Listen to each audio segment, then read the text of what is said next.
Hello everyone, welcome to Property Experts where we provide you information related to property in a sensible manner.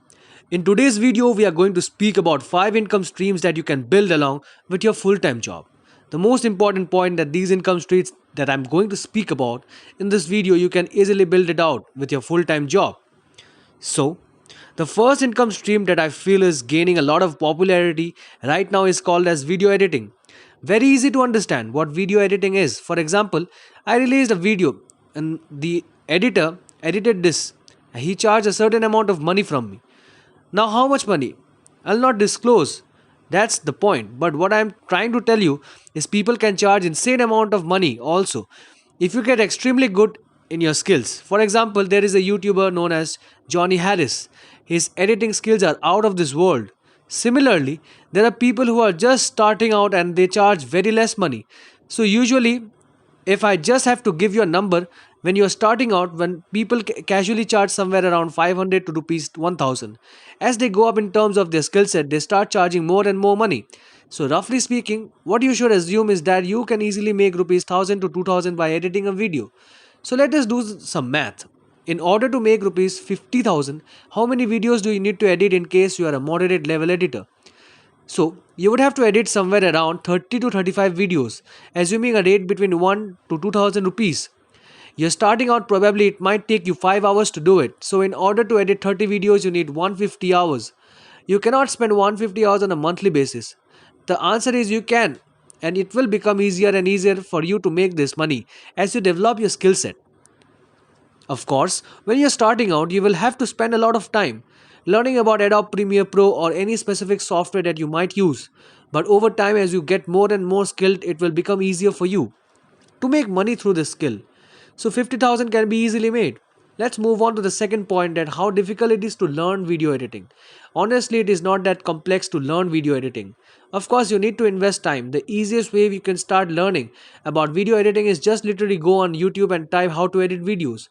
Download a couple of videos and start experimenting those techniques on them. Yes, at the start you might not be very good at it, but over time you will become better with time and you might actually enjoy the process. And if you discover what you are enjoying the process, it might take sense for you to pay a little bit of money. Take a paid course and amplify your skills so that you can start charging more for your skills with time. Now comes the third and the most important point here is that once you have learned video editing, how is that you can monetize it and how you should think this as a career. Very important point. So initially what you should do is that you should go on a website called as Fiverr. You can just literally type of fiverr.com, and that allows you to create a portfolio and start finding a few clients who will pay you a little bit of money to do that of video editing. Keep your video editing rates extremely low when you're starting out because you need experience also, and probably the quality of your work might not be the best. When you are just starting out, as you progress and become better at this scale, you can amplify your rates. So Fiverr is a great option. But when a better option is that you can reach out to content creators directly. For example, all the editors that I work with, they have all reached out to me directly. They end up sending me either emails or contact me through LinkedIn, and they express why they want to work with me. So try doing it with your 4 or 5 creators. You will definitely be able to turn this into an income stream. Now comes the fourth and final point. How much investment would it take from your side to learn the skill? So investment of time is fairly high because you might have to spend maybe 200 hours learning the skill. But this is definitely a monetizable skill. So anyone can learn it, and most of it can be learned for free through just YouTube. So it's not that if you need to take a paid class. Important point is that once you have picked up some techniques creating your portfolio, you can start creating your portfolio through Fiverr clients or just download some random videos from YouTube, edit it and reach out to content creators to display your work. So that way you will be able to turn this hobby into a money making opportunity very quickly. You might not require some software, you have to get it, and where to get it from, you guys are smart too, you can figure it out. You might not even have to pay insane amount of money if you understand what I'm talking about. But I hope you get the picture. What I'm trying to say is that the investment is not say insanely high. But of course, you might require a basic laptop to start editing. So in short, video editing is a skill. Video editors, and if you can amplify the skill and start making money through it, probably you can turn this into a full-time career. So do give it a go and let me know how it goes. Now comes the second skill, which is tutoring or teaching. Now, there are four specific point or the sub points I would like to tell there. So the first key point is that there is a very important trend that is going on in the education space, which is around like live teaching or live teaching of cohorts. They're teaching what they are trying to teach live courses. What is Whitehead Junior? He tried to teach a lot of live courses or live tutoring. What is Vedanta doing? It is also doing a lot of live classes, and a bunch of other e-tech platforms are doing live classes. In fact, there is other options as well. Now, why is it that there is so much focus on live teaching? The reason there is very simple. There is something called a MOOCs, which is massive online open learning courses, and these courses are pre-recorded courses by even big universities. The problem with these MOOCs is that the completion rate of these courses are very low. For example, if 10 people sign up for MOOC, then maybe advertisements the batch gets full very quickly, and people really love the curriculum that I've designed for the perspective. But so anyways, moving on, the second key that you need to remember about live tutoring is that in order to make money through tutoring to expertise area that you have, it needs to be monetizable in school. You might have figured out that when you used to go to tuitions for maths, we used to pay a higher fee to our math teacher compared to going to tuitions for SST or Hindi teacher. Why was that? Because the math was a more in demand skill and it was a more monetizable skill. The same situation is now that, for example, if you're teaching for GMAT or if you're teaching business related or finance related courses, if you're teaching English, then these are more monetizable skills compared to other subjects. Now, the bottom line is that if you're very young and if you're trying to pick an area of expertise based, that is part A, part B, that is also depends on how good you are. For example, right now on YouTube, there are so many finance YouTubers, and I'm thankful that they watch our content. So you must become really good. And I say it at the top 5 percentile rule that if you're venturing into teaching license, then you must try to become top 5 percentile in terms of finance teachers. Same goes for business, same goes for English and any other subject. That if you just randomly run after money, that you won't be getting what thing this is. The next big thing, I'm just going to build a career in it. But if you have no area of expertise in it and if you're not good at it, then you will not make any money from this. So the important point is that you must get really good on a monetizable skill. That is when you make a lot of money from teaching. Now comes the third point in case they're interested in teaching online. When it is and how you should approach it. So first and foremost, you need to develop your expertise and pick your area of focus. For example, when I was in college, I wrote GMAT. I got a 770 on the GMAT. Started GMAT for the teaching. Why? Because somewhat of an expert, because had achieved a very good scores. People, I have solved people's queries, right? That people used to ask how to solve this question or that question, and I was like good at solving GMAT like questions. So started solving them, and towards the end, I used to give a caption that if you're looking for private classes, contact me. So people love me my solutions, and therefore they checked out my private website, private classes, and they ended up approaching me. So that business is back in college. It used to give me around 50k or to 60k a month. It was a highly monetizable skill. I was good at it and I was finding audiences very easily through external forums without even building any social media presence. Now you might say, okay, how you might this apply to me? So for example, there are so many companies right now, be it Unacademy, be it Vedantu and a bunch of other different things depending on your area of expertise. You just find an external forum. If you want to experiment or advertise your GMAT related stuff, go on GMAT Club. If you want to teach for UPSC, go on Unacademy, so on and so forth. So the idea is just develop your expertise on a monetizable skill and approach an external platform first and then see how things are working out. Now comes the fourth and final point, then you can actually make rupees 50,000 working on the sidelines as a teacher.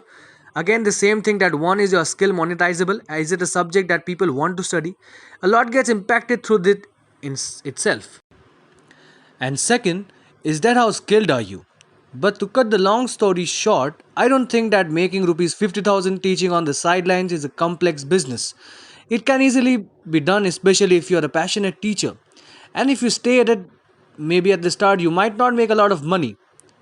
Month mark through teaching on the side, it is not complex at all. You might say that this sounds like a long term plan. First, develop your expertise, then approach like external forums, build your audience, and then finally you get paid. So it's a very long term game. I'm an impatient person. Tell me something, so that brings us to the third option and fourth. So, what do virtual assistants do? For example, they don't come to my house and sit here, right? They are working from their home. They are not full-time employees. For example, if the volume of work that I have is very high, then I will hire a virtual assistant. I will give them a list of tasks and they keep on completing it. So usually I will hire a virtual assistant for 6 to 12 months, or like for 12 periods of contract basis. And it is basically 2 to 3 hour work commitment per day. And what salary do I generally pay? Usually it gets paid around 15 to 25k. This is the range that I pay. The number might look small, but you need to see it from the context that it requires very little work from home. So the amount of time invested is also very less to begin with. Who are signing up for my newsletter and a bunch of other similar tasks can also be done from my home without knowing too much of technical skills. Now comes the most important point about being a virtual assistant, that in case you are trying to become someone's virtual assistant, how it is you should go about it. So first and foremost, trying to work with people who can pay you well, because I keep on seeing a lot of announcements on LinkedIn that hey, we are a fast growing startup, come and work with us, we'll pay you 2,500 rupees. Please don't work there. 2,500 rupees salary on a monthly basis is horrible. Do not take up such job, it's not worth it. You can definitely find better opportunities. Just try to approach people directly. You work as the virtual assistant, you literally write a very nicely worded email, something like that. Do not take directly apply. Contextualize and make it a little bit more creative. Keep on hiring a lot of virtual assistants, so you literally write this hierarchy. It is a pleasure to meet on LinkedIn. I have been following your work. Write to the 3 points and how you can solve problems for that.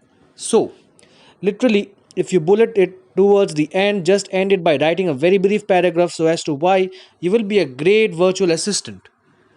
For example, you can say that I have worked in the past with this particular person. I've handled their work. I'm a highly organized person. For example, this is the organizational stuff that I have done. I am very good at creating Excel database, model or whatever work profile you want to highlight. If you can give links to your work as well, that adds more credibility to your case. So approach people directly. That's a simple bottom line. It allows you to make more salary in the process also. But the important point and the key takeaway here is that you must prove how you will easily be able to work on the sidelines as a virtual assistant. Now, many of you might comment that we want to work with you as a virtual assistant. Will you be hiring? Yes, I'm looking to hire virtual assistants. What is the problem that I face? I'll tell you. So, the problem that I face is that I have limited time writing stuff on LinkedIn. I might not be right good tweets. So trust me, it is not very easy when you are starting out as a content creator. It is tough. It is a highly creative endeavor.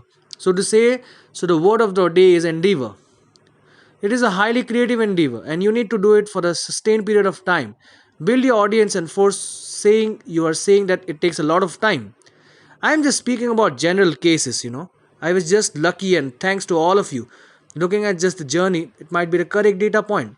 To cut the long story short, being a content writer is really tough, no doubt about that. And 100% agree. And you must try becoming a content creator.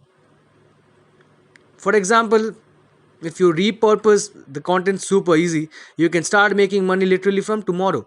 All you simply need to do is reach out on LinkedIn or any other platform to the people who are ready to take out or to like who are ready to take you in their organizations. For example, I write a lot on LinkedIn. I talk a lot of things about, and I write a lot of Twitter threads. But when I'm making this video, I can probably pick up snippets or the posted on Twitter or posted on LinkedIn or on Instagram. So just literally download this video and tell me how you can repurpose my content and send me some samples. I'll be very happy to hire that. So the primary advantage of being a person who helps me repurpose the content will be the number one, I'll pay decent amount, and if you can find two creators to work, you will definitely make 50,000.